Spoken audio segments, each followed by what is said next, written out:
সবাই সবকিছু জানেন, মুখ্যমন্ত্রী সবকিছু জানেন।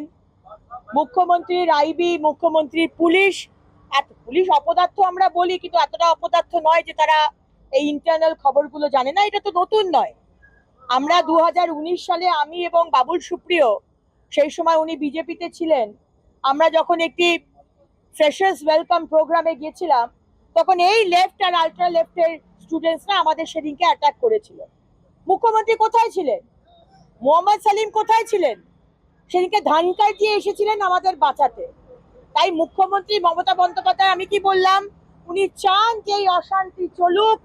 এই ছেলেগুলো যারা ভারত তেরে টুকরে হোঙ্গে ইনশাআল্লাহ ইনশাআল্লাহ, ভারতকে ধ্বংস করা হোক, এরাই 2026-এ no vote to BJP Mamata ব্যানার্জির সাথে একই লাইনে কথা বলবে।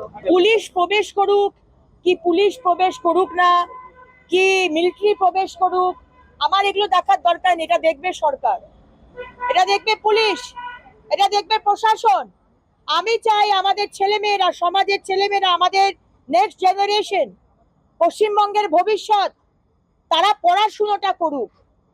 তারা এই শিক্ষাতে না হোক যে ভারত তেরে টুকরে হোঙ্গে, ভারত ধ্বংস হোক, মণিপুর আলাদা হোক।